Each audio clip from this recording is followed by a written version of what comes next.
Hello everyone, welcome back to Film and Flash. Today we'll be reviewing the first digital camera ever on Film and Flash. This is the Nikon Coolpix P530.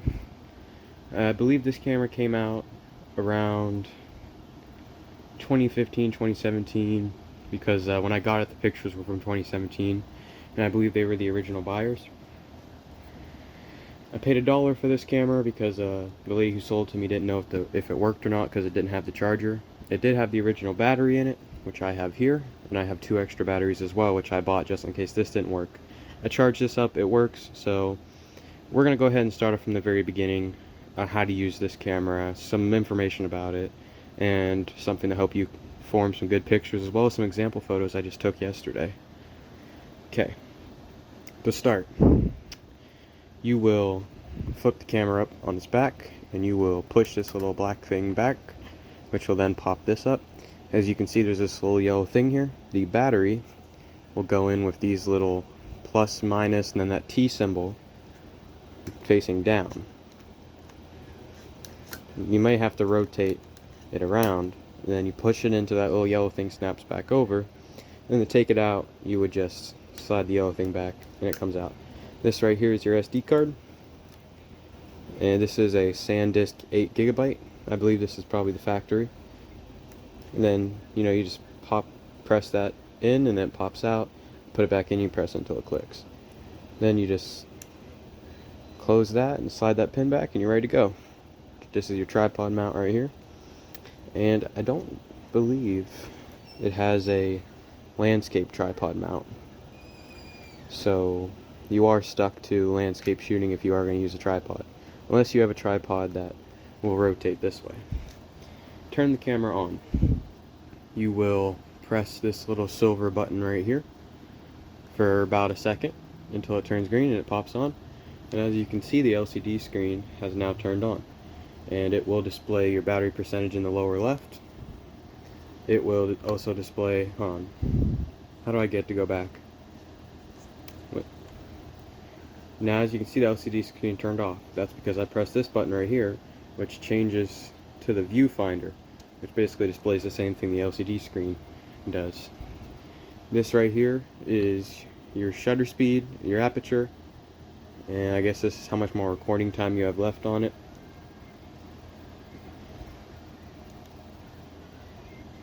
I'm doing this because so often this will go away. And then this right here tells you whether or not your flash is on or off, which you can click this up, and it should now display the flash is on. Yeah, but it wants to act funny right now.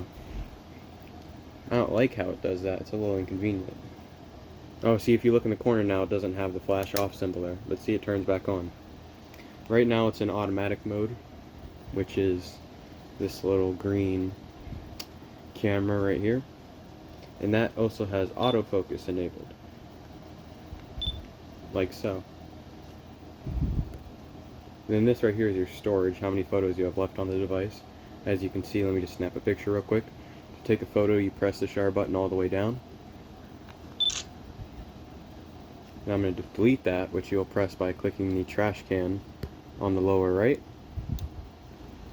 And then you will press up on this little rotating circle to yes, and then click OK. And then voila, it's deleted.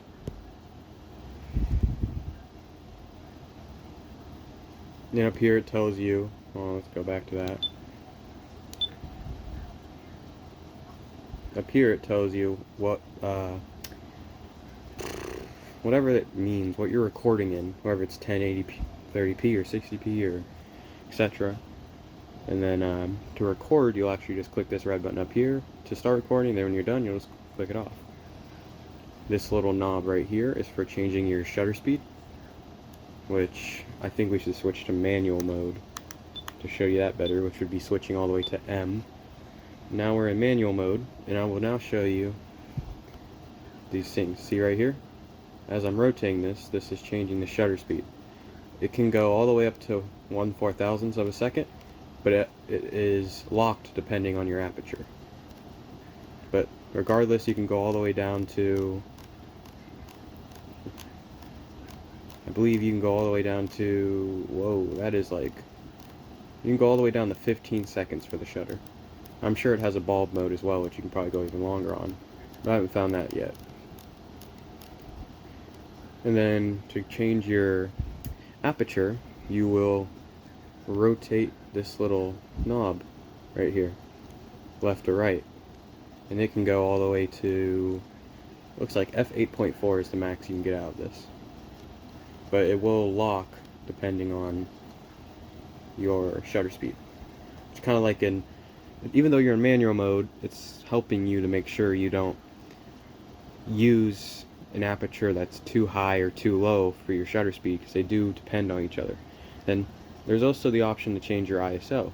Now, here's the issue with that. I cannot figure out how to change your ISO. This right here is your manual focus, which you can manually focus by this knob right here going left or right to go to your desired focus. I don't like it. I prefer the automatic focus. It's usually better. And these little numbers on the side, I haven't found a purpose for them yet. So as of right now, they're not too imperative to use in the camera. To get to your menu, you'll click the menu button, and here will show your shooting menu, which you can change your image size, picture control, image quality, white balance, metering, it's just random stuff. And then here you have your movie mode, which is for movie options, and your autofocus, and then the setup screen, which you can see all that's there. I mean, there's other stuff down too. I don't know the perfect settings for that. There could be a different YouTube video for that. I'm actually pretty new to digital photography. While we're here, let's go over some pictures I've taken. This is a picture I took this morning. Now you may say it looks a little underexposed, but the goal of this was to create a kind of light leak effect from the top of the camera, and it worked pretty well actually. Now if you go down here, you can see I took this one as well. This is of a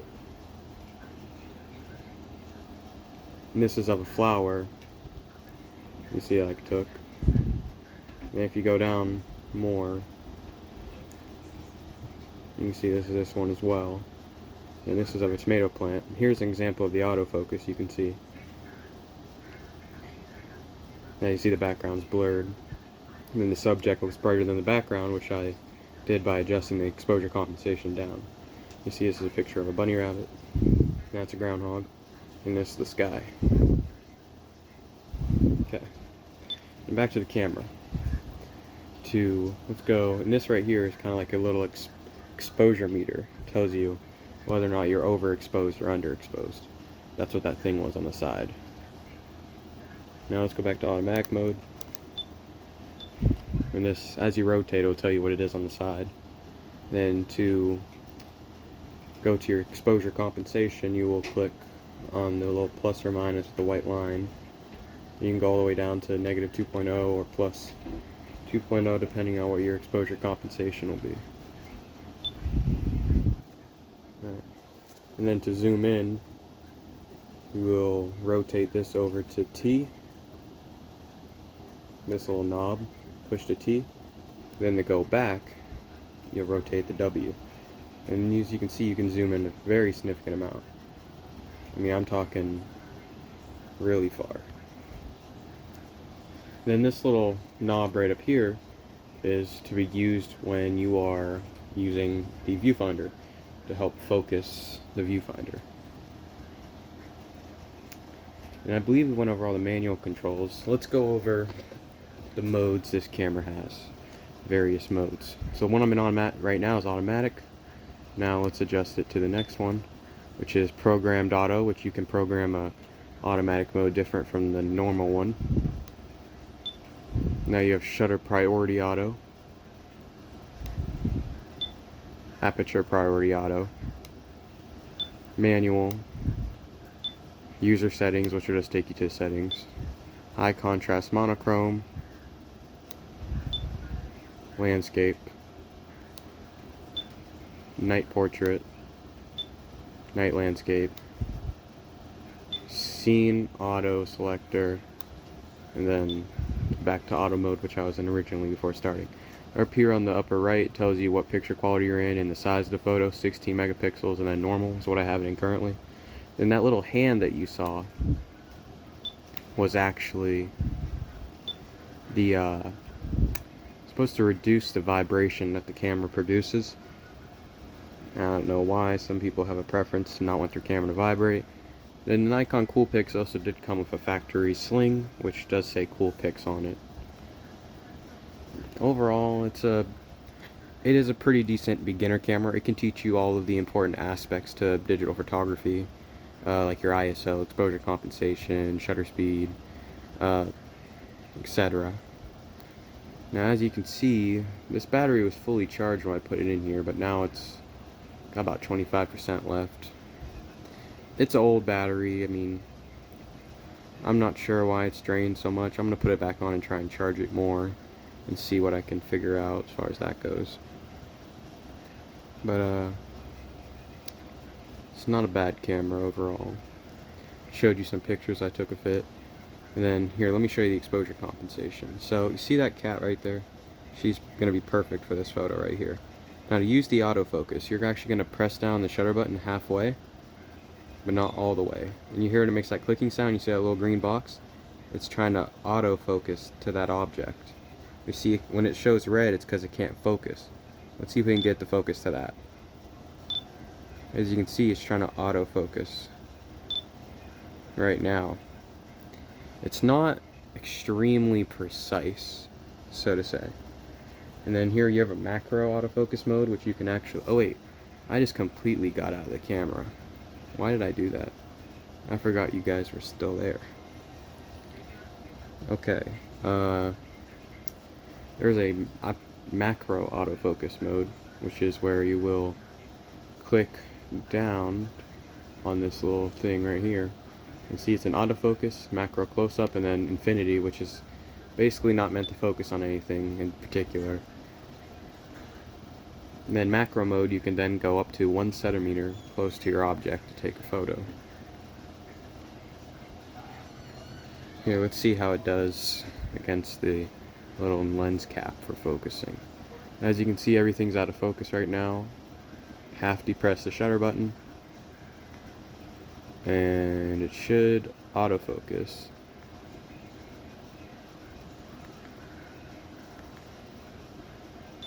Alright, as you can see, it attempted to autofocus, but it's not the best at close-up autofocus, apparently. Or maybe there's something I'm doing wrong.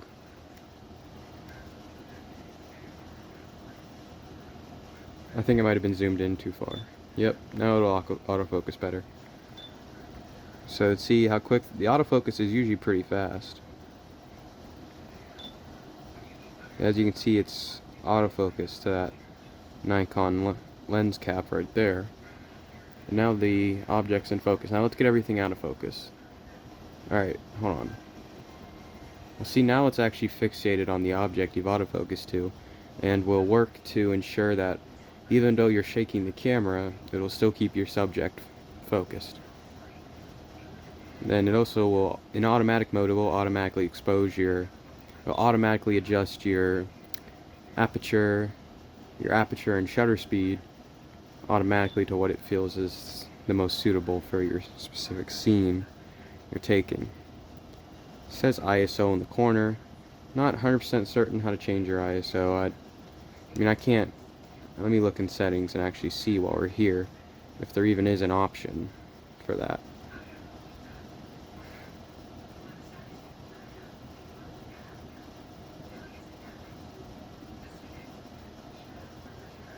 Oh, it has peaking enabled, which is where you can mark distance when you're using manual focus, but I haven't figured out how to use that either.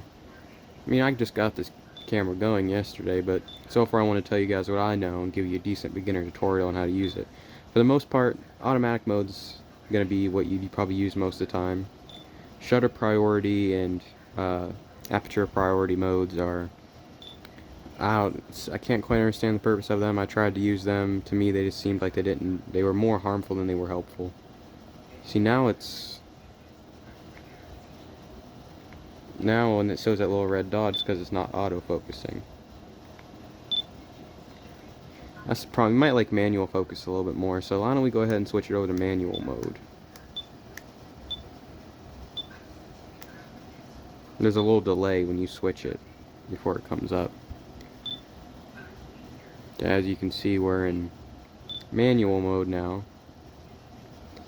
And then we don't need to worry about adjusting the shutter speed or that. We're going to go to manual focus, and then now we're going to manually adjust our focus to get our subject sharp. Seems pretty good.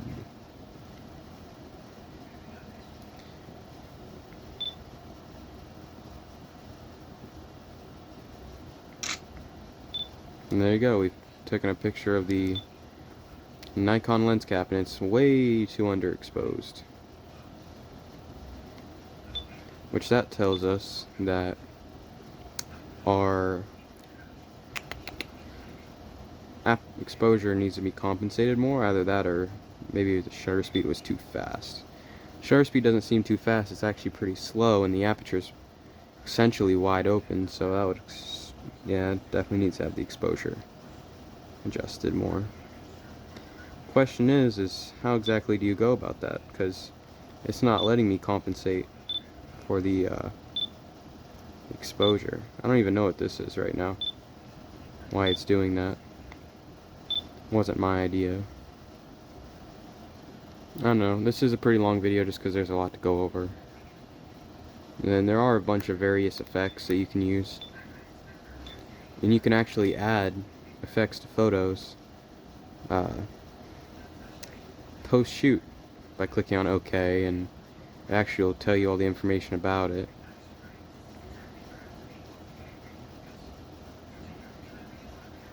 I don't know what I think it gives you the option to do like a little bit of in-camera Photoshop to the image if you wanted to. Yeah, see, I don't quite understand how to do all this yet. It tells you the ISO was shot in and how it was compensated, how the exposure was compensated, and all that. I mean, it's honestly, it's pretty detailed stuff. Has a little pictogram on the bottom, which I actually haven't fully figured out how to use a pictogram. That's that little mountain thing in the corner. But let me try to show you. So you go to the picture and you click on menu, and this takes you to playback menu. We can do quick retouch, skin softening, filter effects, and you can even do a slideshow, and you can even put a voice memo on the photo. Now here's something we're going to try out real quick since we're here, because I wonder how good the audio quality capabilities are on this camera. So what we're going to do is we're going to start recording. As you can see, we're currently recording, and this thing's countdowning, telling you how much time you have left on the recording. And I am talking, and we're going to see how well the audio picks up what I've been saying.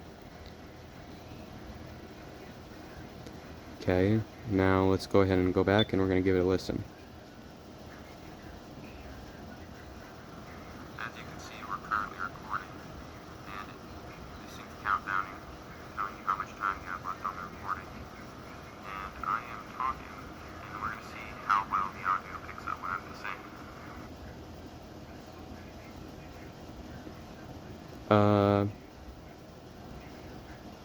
I mean, it's kind of as you expect for a camera. I mean, it's decent, you know. It's not as good as a phone can pick up, but for the most part, it's decent. You can live with it. But that's about all there is to say about this camera. It has a really nice grip on it, which a lot of people like. I'm actually a pretty big fan of it myself. I like how convenient the exposure and shutter speed adjustments are too. I really like it. It's overall. So good camera, and I'd recommend it. And then that's about all there is to say. Thank you guys for watching. You can get this camera on eBay, online. You can even find them on like Goodwill and stuff. They're not too expensive. If you're paying more than $100 for it, you're getting scammed. Realistically, you should pay like, hell, I wouldn't pay more than $50 for it, in my opinion. But you get a lot of features, and it's a good entry into the photography world. Thank you guys for watching. Film and Flash out.